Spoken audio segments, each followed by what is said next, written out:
Bienvenidos al repaso de la lección de la Escuela Sabática con la Voz de la Esperanza.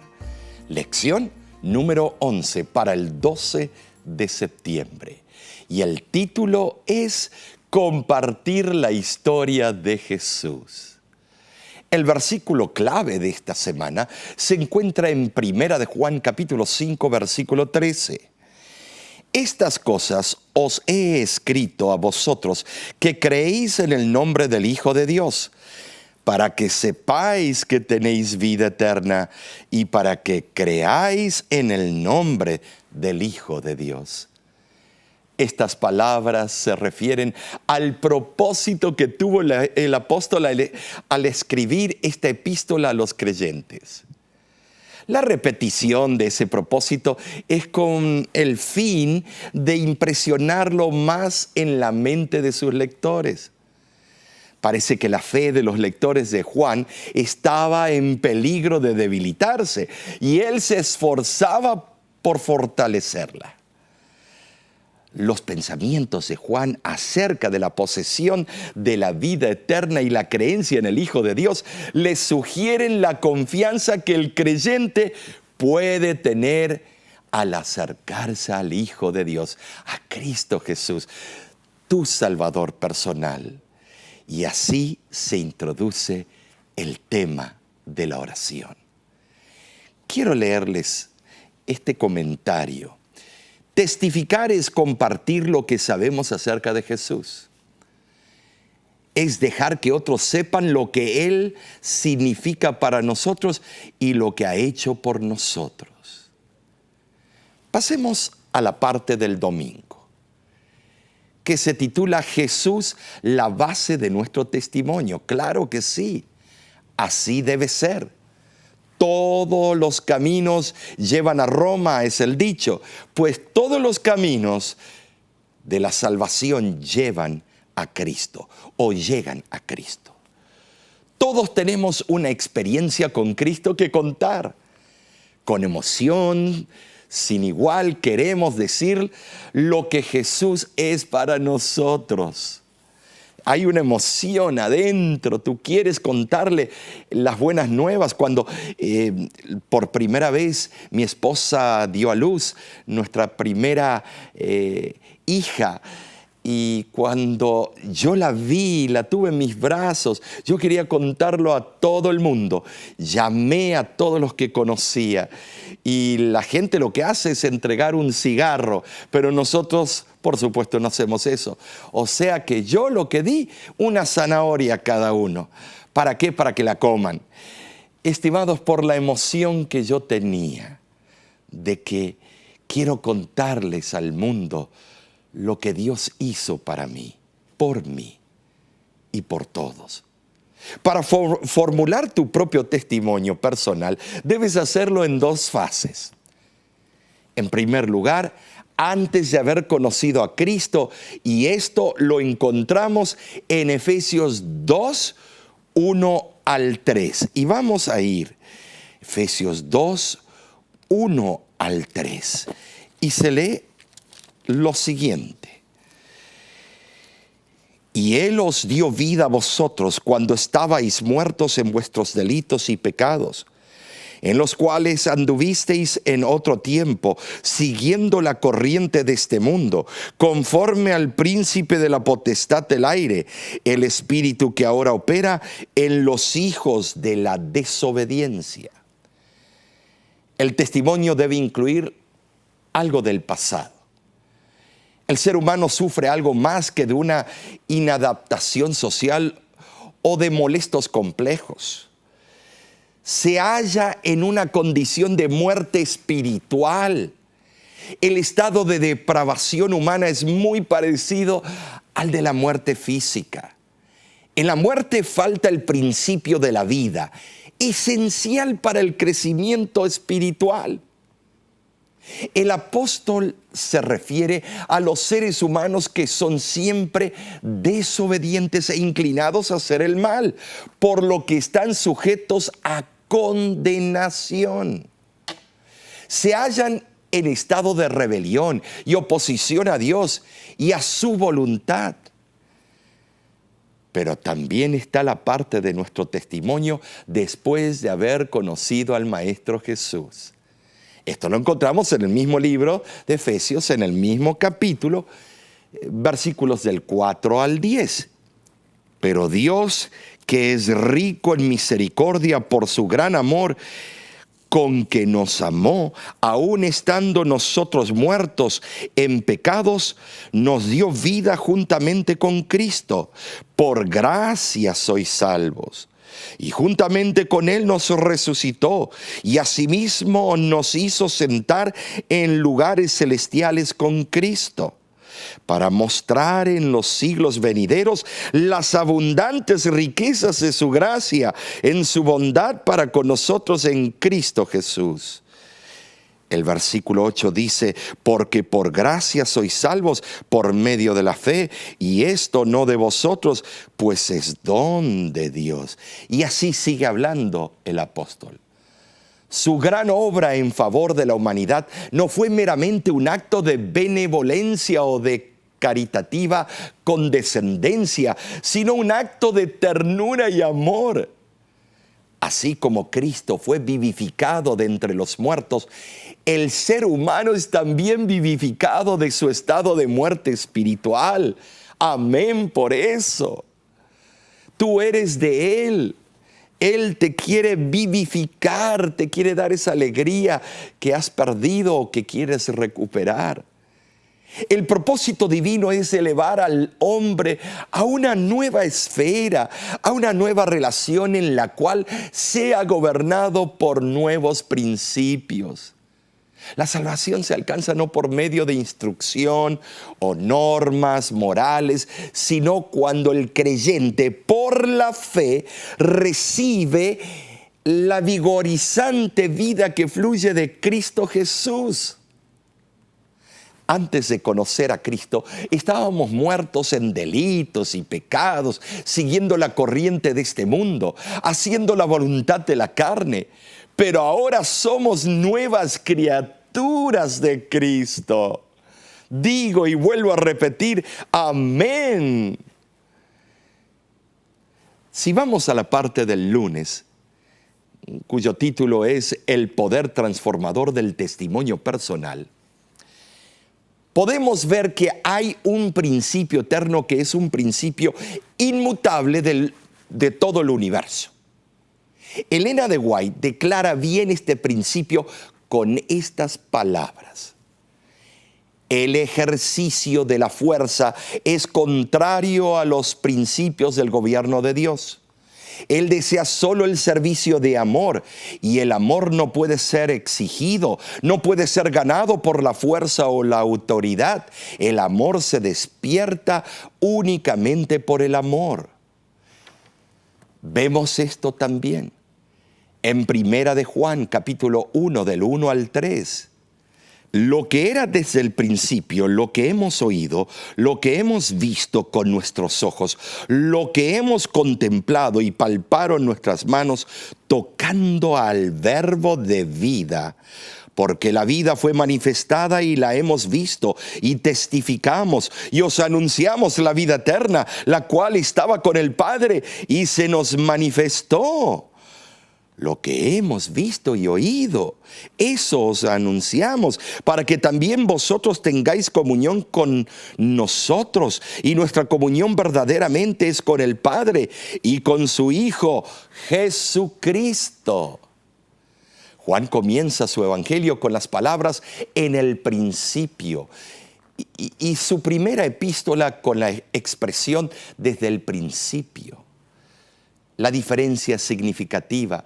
En el Evangelio se destaca que el verbo ya existía en el principio o en el tiempo del principio. Aquí se conforma con afirmar que el verbo ha estado existiendo desde el tiempo del principio. El Evangelio enfoca el principio y antes de él. La epístola enfoca el principio y después de él. Y para que no haya duda alguna en cuanto a la realidad de sus experiencias, el escritor añade el pleonasmo: con nuestros ojos. Con nuestros ojos hemos visto. No deja pues lugar para que se dude de que realmente vio al Verbo. ¿Sabes lo que es ver al Verbo? Bueno, muy pronto lo veremos en persona cuando allá se pase lista y suene la final trompeta. ¿Estarás tú allí? ¿Estaré yo? Sería difícil concebir una forma más clara para afirmar que el autor y sus compañeros habían tenido una relación personal con el Verbo hecho carne, refutando así las diversas herejías que decían que no fue real la existencia de Cristo en la tierra. Todavía hay algunos que lo siguen diciendo, especialmente algunos escépticos.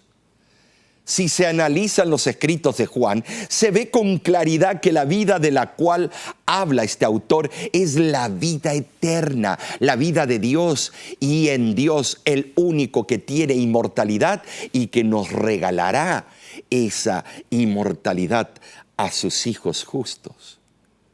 Juan está lleno de respeto al comprender el privilegio que se le dio de ver a aquel que había estado con el Padre desde la eternidad. ¡Qué privilegio! El esplendor de la revelación nunca se oscurece en la mente de Juan, sino que permanece en el centro de su visión espiritual. Siempre permaneció el amado discípulo. El que verdaderamente conoce a Cristo, hermanos, siempre deseará que otros compartan ese bendito compañerismo. Elena White comenta lo siguiente: tan pronto como viene uno a Cristo, nace en el corazón un vivo deseo de hacer conocer a otros cuán precioso amigo ha encontrado en Jesús. Qué hermosas palabras del camino a Cristo. Los que así trabajan para otros ayudan a contestar la oración del Salvador. Que sean uno, así como nosotros somos uno. Juan 17:22. El cristiano se convierte en un vínculo de unión entre el cielo y la tierra. Con una mano se aferra de su conocimiento de Dios mediante Cristo y con la otra toma los que no conocen a Dios. En esa forma se convierte en un eslabón viviente entre el Padre y sus hijos extraviados. Gloria a Dios por eso. La lección del martes nos presenta cómo contar las historias de Jesús. Oh, esto es algo muy importante. El autor de la lección con certeza hace la pregunta, y lo voy a leer como él lo escribió.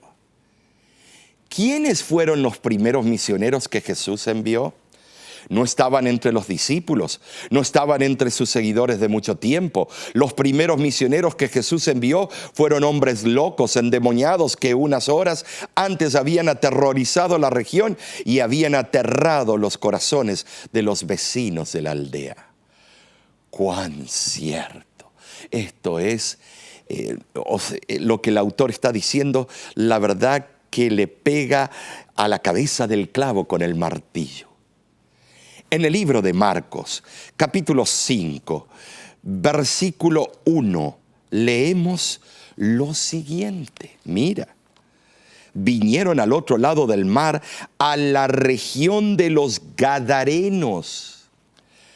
Por un tiempo, el recuerdo de la pérdida de los cerdos dominó el pensamiento de la mayoría de las personas de esa región, cuando los demonios ocuparon a esos cerdos y se lanzaron al mar y allí perecieron.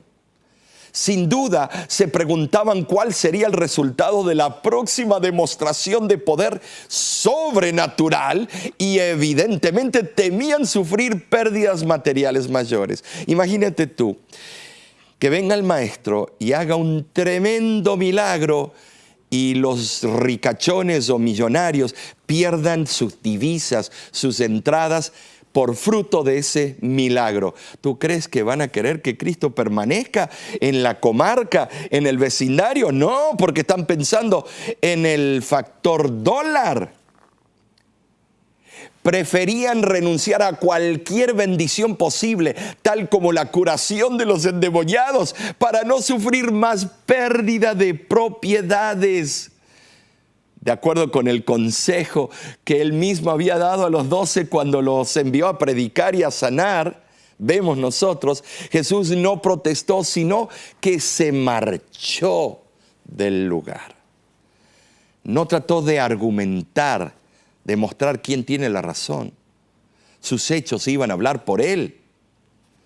Muchos hoy en día siguen el patético ejemplo de la gente de Gadara, temerosos de que la presencia del Salvador haga cambiar sus planes.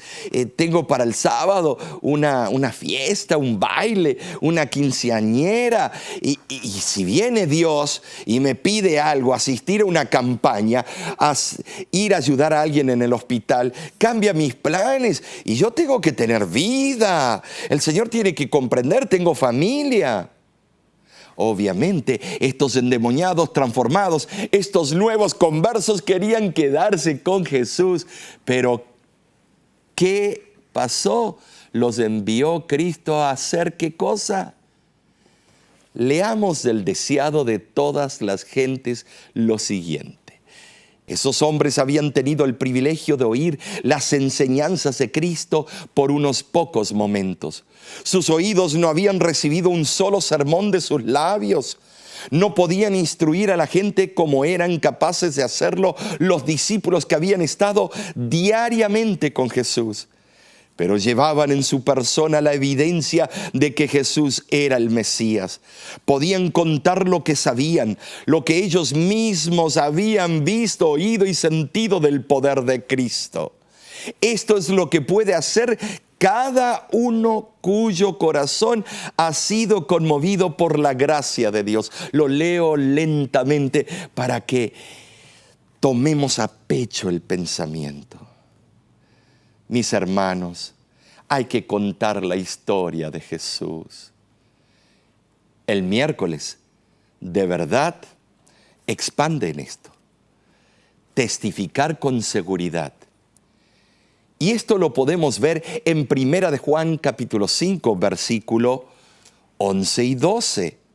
Y este es el testimonio que Dios nos ha dado, vida eterna, y esta vida está en su Hijo. El que tiene al Hijo tiene la vida. El que no tiene al Hijo de Dios no tiene la vida. Ahora, ¿qué garantía de vida eterna nos dan las Escrituras que nos permite testificar de nuestra salvación en Cristo con certeza?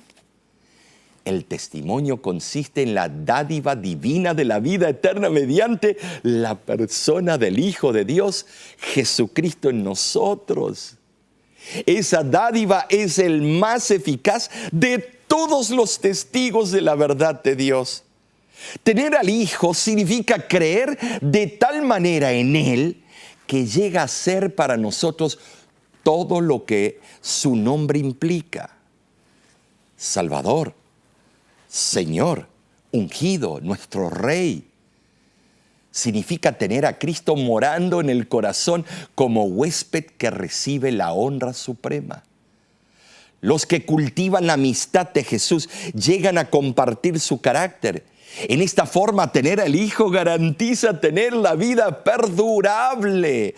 Nótese que en la declaración en tono negativo, Juan hace más amplio el título de Cristo, pues lo describe no solo como Hijo, sino como Hijo de Dios. De ese modo, pone énfasis en el verdadero origen de la vida que confiere el Hijo. Esa vida proviene de Dios. El texto griego sugiere que el conocimiento al cual aquí se hace referencia es intuitivo y absoluto e implica una convicción plena. Ahora, Hebreos capítulo 10, versículo 19, nos da una nueva dimensión sobre este tema. Así que, hermanos, teniendo libertad para entrar en el lugar santísimo por la sangre de Jesucristo. ¿Te das cuenta?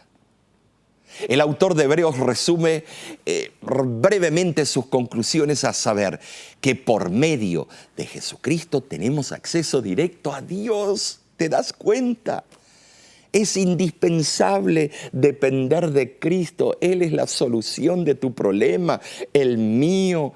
No hay otro más grande que Él. El poder de su sangre es lo máximo y tú vales mucho para el Maestro. Por eso Él dejó su trono y vino a morir por ti y por mí. Debemos entender que el acceso directo a Dios nos ayuda, nos da lecciones prácticas para nosotros. Nos ayuda a alcanzar la meta final. Cristo entró en el santuario celestial no como el sumo sacerdote terrenal, con la sangre de animales que no podía quitar los pecados, sino por la sangre del sacrificio eficaz de Cristo, hecho una vez para siempre. Cristo vive siempre para interceder por nosotros. El camino nuevo se centra en una persona que vive eternamente. Y tú también tienes ese derecho si lo aceptas a Cristo como tu Salvador personal. Él es el camino, la verdad y la vida. Juan 14:6. Este camino fue inaugurado por la muerte de Cristo. Es bueno notar que este es uno de los varios pasajes donde el autor de Hebreos recalca que mediante Cristo Jesús el hombre tiene acceso directo a Dios. No tenemos que pasar por un pastor, por un ministro, por un sacerdote. Tenemos que pasar directo a la presencia de Dios. Este parece ser el pensamiento central de todo el mensaje del libro de Hebreos. En la edad medieval, estimados, la iglesia cristiana quería que hubiese una interdependencia entre el pecador y otro ser humano, un mediador terrenal que pudiese decir: ego y mí te absolvo de todos tus pecados, yo te absuelvo. Entonces el cristianismo empezó a poner sus ojos en los hombres y quitarlo de Cristo. Se empezó a pagar absoluciones en el tiempo de Tetzel y antes. Pero Cristo les había dicho al mundo entero: no tienes que hacer nada más que aceptarme a mí como tu Salvador personal y tienes acceso directo al Padre. Me habéis visto a mí, habéis visto al Padre. Debido al sacrificio de Cristo en favor de nosotros, ya no existe un velo entre nosotros y nuestro Dios. Nuestra esperanza penetra hasta dentro del velo, donde Jesús entró por nosotros como precursor. No es suficiente creer en Cristo y en su ministerio sacerdotal en los atrios celestiales. El creyente sincero tiene que hacer uso de las facilidades que el cielo ha proporcionado tan bondadosamente y por medio de las cuales puede alcanzar misericordia y hallar gracia para el oportuno socorro. Acercarse equivale a íntima comunión y participación. Hay 4 condiciones que se presentan y que deberán cumplir quienes se beneficien con los méritos de nuestro gran sumo sacerdote. El que se acerca con, número 1, corazón sincero, lo hace sin fingimiento. Número 2, sin hipocresía. Número 3, ni reservas de ninguna clase. Número 4, con plena certidumbre. Tú tienes la certeza que todo lo puedes en Cristo que te fortalece, ¿no es cierto? ¿Lo tienes? Asimismo, el que se acerca a Cristo, hermano, aceptará de todo corazón las estipulaciones del nuevo pacto y se consagrará a la nueva forma de vida que proporciona ese pacto. El nuevo pacto es la repetición del antiguo, pero ahora con la sangre de un Mesías que dio su vida por ti y por mí, no de animales. Un corazón nuevo ha reemplazado al viejo y se han abandonado los deseos carnales que antes motivaban la vida. Predominan la mente y el amor de Cristo. ¿Y por qué no concluimos el repaso de la lección con el día jueves? Algo por lo cual vale la pena testificar es el título. El jueves se va a unir con el día viernes. Va a ser un pensamiento que resume todos los pensamientos. De verdad que vale la pena decirle al mundo nuestro testimonio personal, ¿cierto? No existe cosa más emocionante que contarles a otros lo que Cristo hizo por mí. Por eso el apóstol Pablo dijo lo siguiente en Gálatas 2:20. Este texto es tan conocido, tan lindo. Con Cristo estoy juntamente crucificado y ya no vivo yo, mas vive Cristo en mí. Y lo que ahora vivo en la carne, lo vivo en la fe del Hijo de Dios, el cual me amó y se entregó a sí mismo por mí. Pablo había aceptado la expiación proporcionada por la muerte de Cristo en la cruz. Se consideraba a sí mismo como muerto al pecado, al mundo y a los métodos ideados por el hombre para lograr la justificación, como si él hubiera sido realmente crucificado. Ya no sentía la atracción de esos métodos. En su corazón no había respuesta para ellos. Pablo había muerto a algunas cosas, pero estaba completamente vivo para otras. Su actividad después de su conversión era tan intensa como lo había sido antes, pues la vida de un cristiano no es una vida de inactividad, es una vida de actividades. Estás en movimiento, agua que fluye, corre, no estancada. Jesús habló de esa nueva vida como una vida más abundante en Juan capítulo 10, versículo 10. Jesús es la fuente de la vida, por lo tanto, no se puede apreciar verdaderamente la vida sin tenerlo en cuenta a Él. Este es el secreto de una vida cristiana de éxito. Cristo viviendo en nosotros, a la vista de todos, la misma vida perfecta que Él vivió en la tierra es el ejemplo que tenemos que emular, recibir, tomar posesión. El amor de Cristo nos constriñe. Así dice, 2 Corintios 5:14. Y la justicia de Cristo llega a ser una realidad en nuestra vida. El cristiano está aún en el mundo, aunque no pertenezca a él. Nuestro testimonio siempre se basa en lo que Cristo ha hecho por todos nosotros. La sierva del Señor en el libro Deseado de todas las gentes nos resume este tema con claridad. Mira lo que dice: el hablar de religión de una manera casual, el orar sin hambre del alma ni fe viviente no vale nada. Una fe nominal en Cristo que lo acepta meramente como Salvador del mundo jamás puede traer sanidad al alma. La fe que es para salvación no es un mero asentimiento intelectual a la verdad.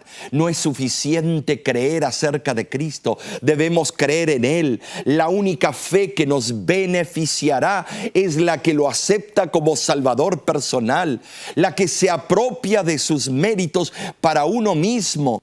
Nuestra confesión de su fidelidad es el agente escogido por el cielo para revelar a Cristo al mundo. Debemos reconocer su gracia como fue dada a conocer por los santos de antaño, pero lo que será más eficaz es el testimonio de nuestra propia experiencia. Somos testigos de Dios mientras revelamos en nosotros mismos, la obra de un poder divino. Cada persona tiene una vida distinta de todas las demás y una experiencia que difiere esencialmente de la suya. Qué hermoso, ¿no es cierto? Tú tienes un testimonio muy especial. Y en este momento yo quisiera que tú pienses, que analices, que rastrees tu pasado y veas los marcadores especiales de tu testimonio. Una vez que lo hagas, tienes que ir a contarlo al mundo. ¿Cómo, pastor? A mí me da pena presentarme delante de un púlpito, delante de la iglesia. Escucha, si eres tímido, acuérdate que Jeremías era así. La hermana White era así. Vemos nosotros que muchos fueron así, pero esa timidez Dios la va a usar con la potencia de su sangre y la va a transformar en elocuencia. De nuestra parte, que Dios te bendiga y te guarde. Te esperamos la próxima semana para estudiar la lección de Escuela Sabática con nosotros, La Voz de la Esperanza. Si tienes alguna pregunta, vete a lavoz.org y allí encontrarás materiales, manera también si quieres dar una ofrenda y puedes allí mandar tus peticiones de oración para el Círculo Mundial de la Oración. Y también baja nuestra aplicación. Te esperamos en este mismo canal de YouTube. Que Dios te bendiga a ti y a tu familia.